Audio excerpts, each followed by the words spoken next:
10 సంవత్సరాల్లో బీఆర్ఎస్ ప్రభుత్వం చేసిన కృషి, ఈ ఫలితాలను, సాధించిన గొప్ప విజయాలను తమ విజయాలుగా చెప్పుకునేందుకు కాంగ్రెస్ పార్టీ పడుతున్న ఆపసోపాలు, ఈ సర్కారు పడుతున్నటువంటి ఫీట్లను చూస్తూ ఉంటే నవ్వు వస్తూ ఉంది.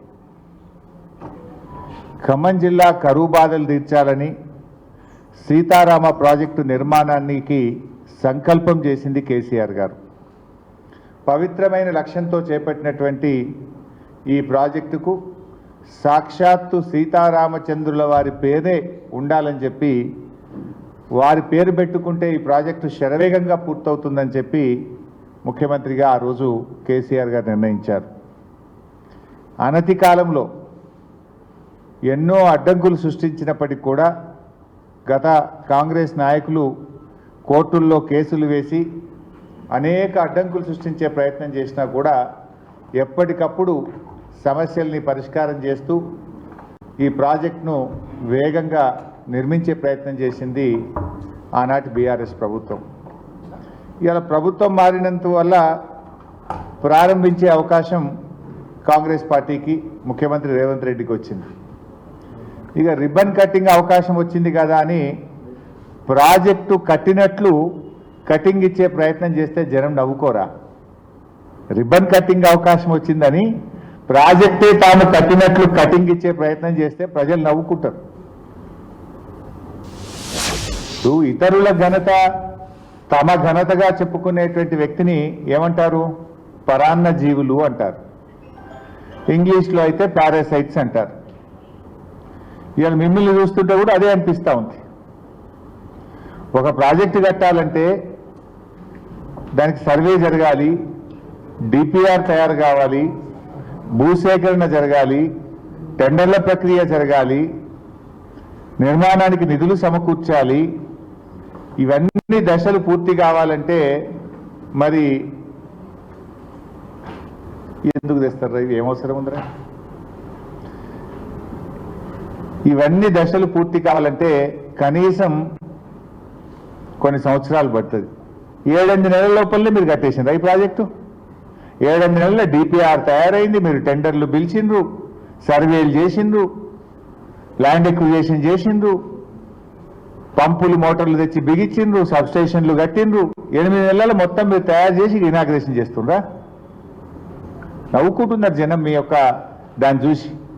అది రోజు ఒక్క మంత్రి పోతున్నాడు, పడిపోతున్నాడు, వాళ్ళ మధ్య పోటీ నడుస్తుంది. ఇప్పుడు ఫస్ట్ సమస్య ఏంటంటే రోజు పేపర్లు చూస్తుంటే 3 ఖమ్మం జిల్లా మంత్రుల మధ్య పోటీ నడుస్తుంది. ఒక ఆయన పోగానే తెల్లారి ఇంకో ఆయన పోతాడు, తెల్లారి ఇంకో ఆయన పోతాడు. మీరు 3 ఎట్లా పోతారని నీళ్ళ మంత్రి పోతాడు, అగో నీళ్ళ మంత్రి ఎట్లా పోతాడు అని ఇప్పుడు ముఖ్యమంత్రి పోతాడు. ఇది నడుస్తుంది ఖమ్మం జిల్లాలో. గమ్మత్ ఏంటంటే పోనీ మీరు చేసిన దానికి ఏదైనా చెప్పుకునే ప్రయత్నం చేసినా బాగుండు. ఇలా బీఆర్ఎస్ ప్రభుత్వం చేసిన దాన్ని తమ ఘనతగా చెప్పుకునేటువంటి పరిస్థితికి, అంటే ఒక పరాన్న జీవులుగా ఈ కాంగ్రెస్ పార్టీ ప్రభుత్వం నాయకులు వ్యవహరిస్తూ ఉన్నారు. ఇది ఎట్లుందంటే మొన్నటిదాకా చూసిండ్రు మీరు, మేము అసెంబ్లీలో కూడా చెప్పినాం. 30,000 ఉద్యోగాల కథ ఎట్లున్నదో సీతారామ ప్రాజెక్టు కథ కూడా గట్లనే ఉన్నది. ఎందుకంటే వీళ్ళు బీఆర్ఎస్ ప్రభుత్వ హయాంలో నోటిఫికేషన్లు ఇచ్చి, పరీక్ష నిర్వహించి, ఎగ్జామ్ రిజల్ట్స్ కూడా ఇచ్చి, కొన్ని చోట్ల ఫిజికల్ టెస్టులు కూడా చేసి, మెడికల్ టెస్టులు కూడా చేసి, కొన్ని టెక్నికల్ రీజన్స్ వల్ల కానీ, కోర్టు కేసు వల్ల కానీ, ఎలక్షన్ కోడ్ వల్ల అపాయింట్మెంట్ ఆర్డర్ మాత్రమే పెండింగ్లో ఉండే. కానీ ఇవాళ ఎట్లయిపోయిందంటే అపాయింట్మెంట్ లెటర్లు ఇచ్చే అవకాశం వస్తే ఉద్యోగాలే మేము ఇచ్చినామని ప్రచారం చేసుకుంటున్నటువంటి మీరు సీతారామ ప్రాజెక్టు విషయంలో కూడా సత్యం చెప్తారని మేము మేము కూడా ఏమి అనుకోవట్లేదు. నిజాలు చెప్తాం, ఇది బీఆర్ఎస్ చేసింది 90%, మేమేదో 5-10 పైసలు చేసినామని నిజాలు చెప్పే ధైర్యం మీకు లేదు. కానీ ఆ రోజు కేసీఆర్ గారికి ఉండే, నిండు శాసనసభలో చెప్పారు. రాజీవ్ ఆరోగ్యశ్రీ పథకం కానీ, ఫీజు రియంబర్స్మెంట్ పథకం కానీ, 108 అంబులెన్సులు కానీ, ఇది రాజశేఖర రెడ్డి గారు చేసిన చాలా మంచి పని, దీన్ని యథావిధిగా కొనసాగిస్తామని చెప్పిన ధైర్యము, సంస్కారము ఆ రోజు మా ప్రభుత్వానికి, మా నాయకుడు కేసీఆర్కు ఉండే. కానీ మీదేంది మీ సంస్కారం? టెక్స్ట్ బుక్కుల్లో అప్పటికే ప్రింట్ అయినటువంటి పిల్లల పాఠ్య పుస్తకాల్లో కేసీఆర్ గారి పేరున్నదనో కేసీఆర్ గారి ఫోటో ఉన్నదనో పేపర్లు చింపి తమ పేర్లు అతుకుబెట్టుకున్నటువంటి వికారం ఈ ముఖ్యమంత్రి గారిది, రేవంత్ రెడ్డి గారిది. మేము నిర్మించిన ఫ్లైఓవర్లకు ఓపెనింగులు చేస్తూ, మేము కట్టిన ప్రాజెక్టులకు ప్రారంభోత్సవం చేస్తూ, మా హయాంలో ఆర్డర్ ఇచ్చినటువంటి బస్సులకు జెండాలూపుతూ, మా హయాంలో మంజూరైన కళ్యాణ లక్ష్మి చెక్కులు పంచుతూ కాలం గడుపుతున్నారు తప్ప ఒక్కటైనా నిర్మాణాత్మకమైన అడుగు ఈ 9 నెలల కాలంలో పడ్డదా అని నేను అడుగుతా ఉన్నా. అంతకన్నా మీరు ఏం చేసిండ్రు అని నేను అడుగుతా ఉన్నా. ఇదంతా మీ మజ్బూరి, ఇంతకుమించి మీరు చేసేది కూడా ఏం కనబడతలేదు మాకు.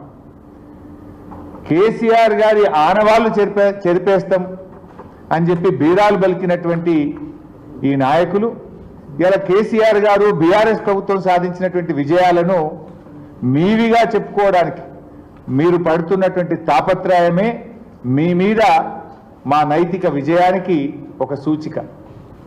మీ తన్లాట చూస్తుంటే మేము ఆల్రెడీ నైతికంగా మేము గెలిచినట్టే. మేము ఇచ్చిన ఉద్యోగాలు మీ ఉద్యోగాలుగా చెప్పుకుంటారు. మా హయాంలో 90% పూర్తయిన సీతారామ కట్కొత్తి మేమే చేసినామని చెప్పుకునే ప్రయత్నం చేస్తారు. మా ప్రభుత్వంలో నిర్మించిన ఫ్లైఓవర్లకు రిబ్బన్లు కత్తిరించి మేమే కట్టినట్టు ఫోజులు ఇచ్చే ప్రయత్నం చేస్తున్నారు. మా ప్రభుత్వంలో ఆర్డర్లు ఇచ్చి తయారైన బస్సులకు జెండాలూపుతూ మేమే చేసినామని చెప్పే ప్రయత్నం చేస్తూ మీరు ఇంతకు మించి ఏం చేసినారు? ఒక్క మంచి అడుగు పడ్డదా? సీతారామ నిర్మాణం కోసం మేము కృషి చేస్తుంటే ఆ రోజు ఇదే కాంగ్రెస్ పార్టీ నాయకులు కోర్టుల్లో కేసులు వేసిండ్రు. ఇది నేను చెప్తున్నదే కాదు, ఇలా స్వయంగా తుమ్మల నాగేశ్వరరావు గారు ఆ రోజు ఏం చెప్పారో ఖమ్మం జిల్లా మంత్రి గారు మీరే వినండి ఒకసారి. నాకు ఈ జిల్లాని సంపూర్ణంగా మిగిలిపోయినటువంటి బృహత్తర కార్యక్రమాలు పూర్తి చేసే అవకాశం మళ్ళీ కేసీఆర్ గారు నాకు ఇచ్చారు. అందుకనే ఈ జిల్లాలో మిగిలిపోయినటువంటి సాగునీటి పథకం, నేను కలలుగన్నటువంటి పథకం, ఈనాడు ముఖ్యమంత్రి గారి చేతులకు మీదుగా శంకుస్థాపన చేసినటువంటి ఈ జిల్లా జీవనాడి, ఈ జిల్లా ప్రజల చిరకాల వాంఛ గోదావరి జలాల్ని ఈ జిల్లా రైతాంగానికి ఇవ్వాలని ఆనాడు కాంగ్రెస్ ప్రభుత్వం ఆనాడు మొదలెట్టినటువంటి తుమ్మగూడాన్ని వాళ్ళ స్వార్థం కోసం, స్వలాభం కోసం, సొంతం కోసం, కమిషన్ల కోసం దాన్ని చిందరవందర చేసి ఒక్క చుక్క నీళ్లు ఇవ్వకుండా 2000 కోట్లు దగా చేసినటువంటి కాంగ్రెస్ పార్టీ పాలకులు ఈ రోజు ఇరిగేషన్ ప్రాజెక్టుల గురించి, కేసీఆర్ గురించి ఒక్క మాట మాట్లాడే నైతిక హక్కు లేదు అని చెప్పి ఆ పార్టీ నాయకులు విజ్ఞప్తి చేయదలుచుకున్నాం. వారి పక్కనే నిలబడి కొంతమంది మాట్లాడుతున్నారు. ఇప్పుడు వారి తుమ్మల గారే చెప్పాలి మరిగా. సో ఆ రోజు వారు చెప్పింది నా జీవిత కళ, ఆకాంక్ష అని చెప్పి ఆ రోజు తుమ్మల నాగేశ్వరరావు గారు చెప్పారు. మరి ఈరోజు ఆ పార్టీ నాయకులు ఏం మాట్లాడుతుండో కూడా మనం చూస్తూ ఉన్నాం. నేను అడుగుతున్నా తుమ్మల నాగేశ్వరరావు గారిని, సీతారామ ప్రాజెక్టు నిర్మాణం ఇది బీఆర్ఎస్ పార్టీ ఘనత కాదని గుండెల మీద చేసుకొని చెప్పమనండి. నిజంగా కేసీఆర్ లేకుండా ఇంకొకరుంటే అంత గొప్పగా ఖమ్మం జిల్లా గురించి, సీతారామ ప్రాజెక్టు గురించి రూపకల్పన జరిగేదా అని నేను అడుగుతా ఉన్నా. ఈరోజు ఇవాళ సీతారామ అనేటువంటిది కేసీఆర్ గారి కళ, ఇవాళ ఆయన కృషి ఫలితం. ఎందుకంటే వారు చాలా దూరదృష్టితో ఆలోచించారు. ఖమ్మం జిల్లాలో అప్పుడు వాళ్ళు ఆలోచించిన రాజీవ్ సాగర్, ఇందిరా సాగర్లో కూడా కొన్ని మండలాలు వదిలిపెట్టినారు, కొన్ని నియోజకవర్గాలు వదిలిపెట్టినారు. ప్రతి సంవత్సరం కూడా కృష్ణానదిలో ఆలస్యంగా నీళ్లు రావడం వల్ల ఒక పంటనే సాగు జరుగుతూ ఉంది. వానాకాలం జరిగేటువంటి పరిస్థితి లేకుండా పోయింది. ఆ జిల్లా గోదావరి నదిని ఒడిసి పట్టుకొని అత్యంత ఎక్కువ పరివాహక ప్రాంతం ఉన్నటువంటి జిల్లా ఖమ్మం జిల్లా. స్వాతంత్రం వచ్చినప్పటి నుంచి ఎంతోమంది పాలకులు, ఎన్నో పార్టీలు వచ్చిపోయినాయి, కానీ ఖమ్మం జిల్లాకు చుక్క గోదావరి నీళ్ళు ఇచ్చిన పాపాన పోలేదు. అందుకే కేసీఆర్ గారు ఖమ్మం జిల్లా 2 పంటలు పండాలి, 2 పంటలు పండేటువంటి జిల్లాగా ఖమ్మం జిల్లాను మార్చాలని చెప్పి వారు సీతారామ ఎత్తిపోతల పథకానికి రూపకల్పన చేసినారు.